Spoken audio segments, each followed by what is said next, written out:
All right, welcome back to another episode of On the Record. I'm your host, Armand Borgai. Thank you guys for joining me. I've been having some technical difficulties this week. My microphone is broken, but I didn't want to skip out on putting out a video this week, so I am using the raw audio from the microphone that's built into my camera. If the audio doesn't sound up to par, now you know why. I'm working on getting a new microphone. If you didn't notice, then I probably did a good job editing it, I guess. I did do my best to make it sound presentable, so sorry about that. But we've got a special episode planned today. We're going to have a special guest. We're going to talk about the Phillies in honor of opening day, which is on Thursday. No point in me saying any more. Let's just get right into it.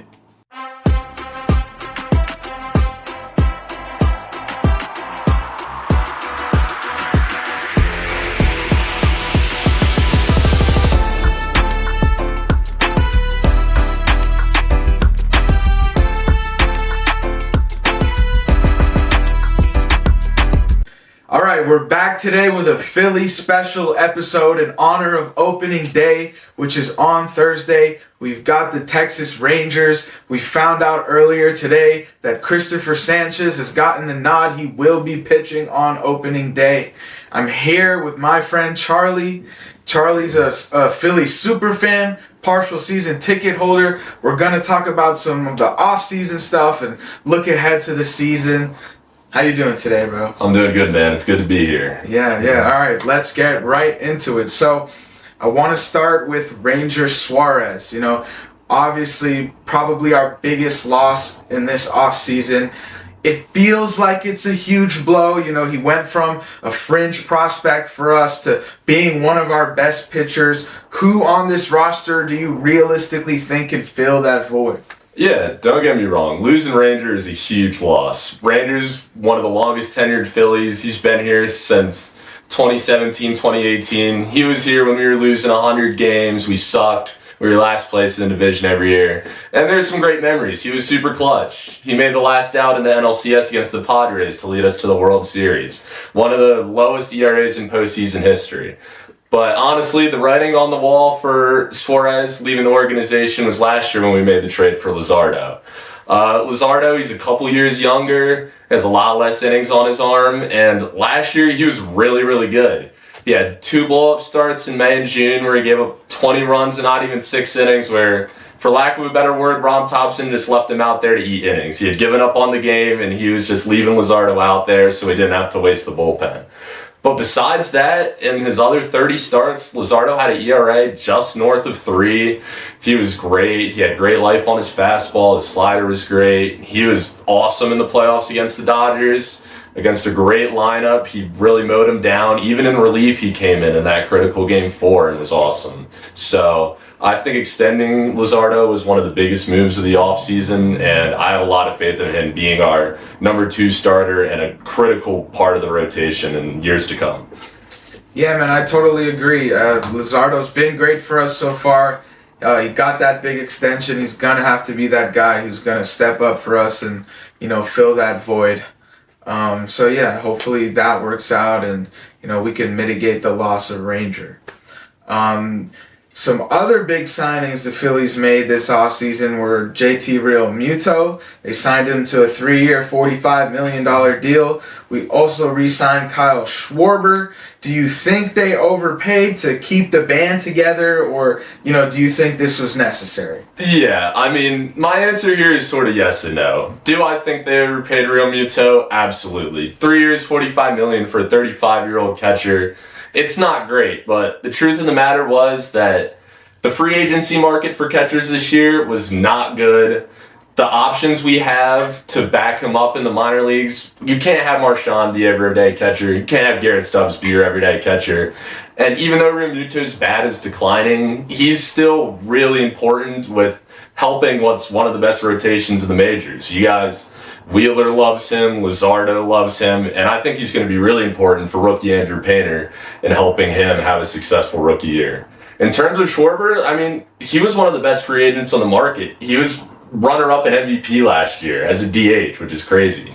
He's a great hitter. He is, again, on the older side, but I don't have as much concern with him because he's a DH. He doesn't play the field every day. And even with his time with the Phillies, he's been getting better with age. He's had great seasons in the last couple years. So if anybody can age gracefully in a contract like that, it's going to be Schwarber.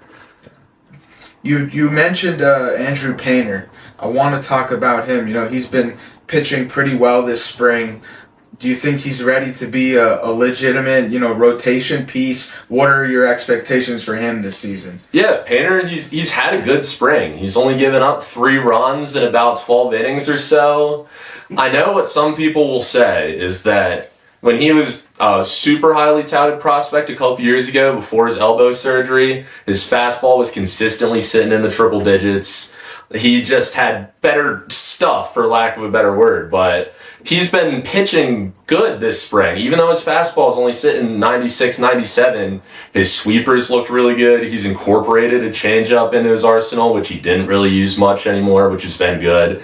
And I think realistic expectations of how good this rotation is, all he really needs to do is be a 5th starter, which is all you have to do is keep the Phillies in a chance to win a game. And what I'd be excited to see out of him is that in the playoffs, when you don't need that 5th starter, you can maybe move him to the bullpen, and that's where you can see him ramp his velocity up. Sort of like last year what the Dodgers did with Roki Sasaki. It was a starter they had, rookie, who didn't really pitch during the regular season, but he came in and everybody thought was a shaky bullpen, and he was a killer closer for them. Yeah. I would love to see Painter fill that role. Yeah, I'd definitely like to see him, take that next step. I feel like, we've been hearing a lot about him the past couple of years, and, we're kind of just waiting to really see it materialize at this point. So definitely have some high hopes for Andrew Painter. The Phillies have, a bit of a shaky outfield situation going on right now. They lost Rojas. He just got suspended. Yeah. With that suspension, it seems like the path is wide open for a guy like Justin Crawford. What are your expectations for him? Do you think Crawford can make some noise this year? Yeah, this is probably where I have the biggest frustration with the Phillies this offseason. I think the way they addressed the center field and really just the outfield positions in general wasn't great. I don't love putting all this pressure on a 22-year-old kid that's never played in the majors before to be your everyday center fielder. But with that being said, I think if Crawford can live up to what he's supposed to be, he could be exactly what the Phillies need. Right. Last couple years in the minor leagues, he's been batting .300. He's extremely fast. Speed is probably his best asset. He's a very rangy center fielder. He should play great defense out there. So I think best case scenario is, speaking of Rojas, he can give you what Rojas gave you on the defensive end, except unlike Rojas, he can actually get on base, steal some bases, and get in scoring position for these guys like Harper, like Schwarber to drive him in. So I would love to see him be successful and maybe slide into that leadoff spot or the 2-hole for the Phillies. Yeah, he's another guy that I feel like has constantly been up and down, and it'd be nice to, see him take that next step and be consistent and be what he's supposed to be and what everyone says he is, so. Mm-hmm. We've also signed Brad Keller. He got a $22 million deal over 2 years. We brought him in to be the setup man for Duran, but, he's only posted a sub-4 ERA once since 2020. He struggled a bit in the World Baseball Classic. Is there already concerns with that contract? What do you think about that? Yeah, there's no doubt that Keller's coming off the best year of his career. He hasn't had anywhere near as good of a season as he did with the Cubs last year, being the setup man for Palencia, threw the most inning on the team. He had an ERA just over 2. He was fantastic. The reason I believe he can sustain it is because the years you mentioned, both 2020 and on, him only posting that ERA one time, is that he was a starter for many of the first years of his career, so he was pitching in a totally different headspace than he was last year. His fastball, which had averaged 93, 94, was up to 97. Again, like I mentioned, Painter incorporating a new pitch. Keller had a sweeper last year, which batters were hitting average around 150, 160 against, which is a great new pitch. And I mean, I just think it was a very necessary addition, especially with the departure of high leverage arm Matt Strahm, who was the guy that was called on in a lot of those situations to be the setup guy leading into Duran in the back of the bullpen. Yeah. I believe in Keller. I think Keller's going to be a stud. All right. Yeah, I'd love to see it, man. Let's see what he can do for us. What do you think about, Rob Thompson? Are you happy they brought him back? What are your thoughts on that? Yeah, it's really tough for me to Rob. All the guys seem to love him. I mean, aside from the Castellanos mess that was last year. But I think the Phillies did good getting rid of Castellanos, getting rid of Strahm, guys that apparently were causing a problem in the dugout. And I like to see a united front with my team. For Rob, I mean, you got to think, as disappointing as the exits have been in the last couple seasons, it had been 10 consecutive years of not even making the playoffs before Rob had come into the fold. Right. And I do think that the Phillies are close, man, and the playoff failures are more on the bats going cold than they are on any decisions I've seen Rob made. Not that Rob hasn't made some questionable decisions in the playoffs that I don't agree with, but I really think you can win a championship with Rob Thompson, and I believe that, and we've seen how close we've gotten before. Yeah, I agree. You mentioned Nick Castellanos. You alluded to the fact that you're happy he's gone. What are your thoughts on that whole situation? Yeah, I mean, Castellanos has always been a polarizing player through his interactions with the media, like the deadpan way he sort of always went about things, like the story about him drinking a beer in the dugout during the Marlins game when he got subbed out on defense. Right. I mean, Castellanos, he was at best a league average hitter and one of the worst defenders in the league. I think it was about time we got rid of him. I think the guy who replaced him with, Garcia, it's not the most exciting signing, but there's upside there. Garcia, 3 years ago with the Rangers, he helped them win a World Series, and he was their best player during that run. It was a Game 7 against the Astros in the ALCS. He had 2 home runs. He had a walk-off homer Game 1 of the World Series. He has that reputation as a very clutch player. Over the last couple of years, he's had a below average OPS, but again, that's similar to Castellanos. The difference between him and Castellanos is Garcia plays elite defense in right field. Right. So at minimum, if Garcia isn't giving you the bat, he's going to give you Gold Glove caliber defense. There's one stat I saw, Garcia had 16 defensive runs saved last year. Castellanos had -11. So that's a 37 run difference just strictly out of the defense you're getting in right field. So I think Garcia, he's not the most exciting signing, but there's upside, and if he can return to form, then there could be something there. Yeah, so definitely the right move. Yeah, without a doubt. All right, so looking a bit more bigger picture, the Phillies have now been bounced in the NLDS back-to-back years after winning the division.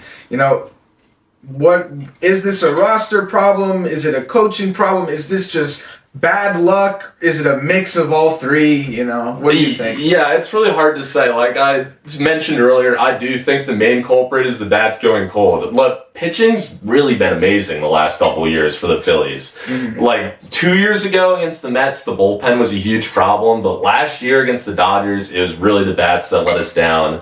And I mean, it's really hard to say. The baseball playoffs is probably the most streaky. I don't want to say fluky, but it's really about who gets hot at the right time. And the 2 years before, when we went to the World Series and we went to the NLCS against the Diamondbacks, the bats were hot at the right time. Right. We were slugging. We were scoring 8-10 runs a game. The home field advantage was electric. Right. I just think, it's just even the Dodgers, before they won their championship 2 years ago in 2024 against the Yankees, they had consistently, year in and year out, one of the best rosters in the league. There were concerns about their manager, Dave Roberts. Was he the right guy?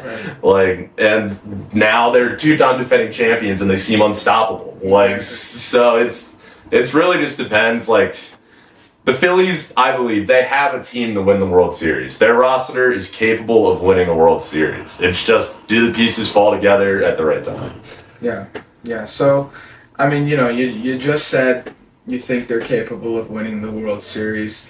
Looking forward to this 2026 team, given all the signings and moves we just talked about, given the state of the team, what are your realistic expectations? Do you really think they're going to go out there and compete for real this season? What do you think's going to happen? Yeah, like I said, do I think we can win the World Series? Yes. Would I predict us to win the World Series? I gotta be honest.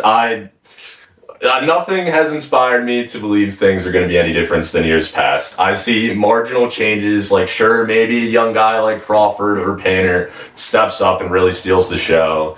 But to be honest, I look at a division rival, as much as I hate to say it, like the Mets. The Mets, we all made fun of them for missing out on Kyle Tucker. Went to the Dodgers, was a huge signing, but they responded by stealing Bo Bichette, who was probably our number one free agency target in the offseason.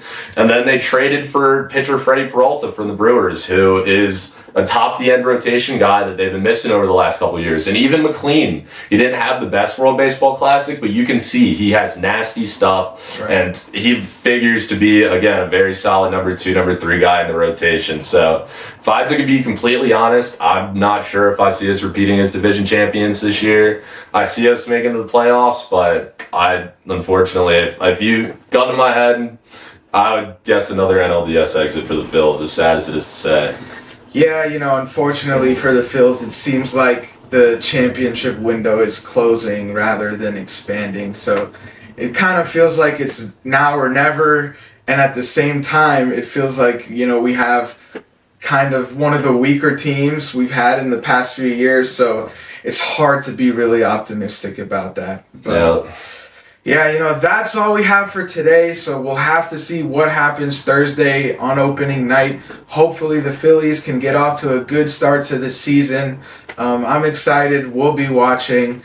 Stay tuned for next week's episode. We'll be back with more stuff. Thank you guys so much for joining us. As always, like, comment, subscribe. Let's talk about it. Tell us if you agree, if you disagree. We'll see you guys next time. See ya.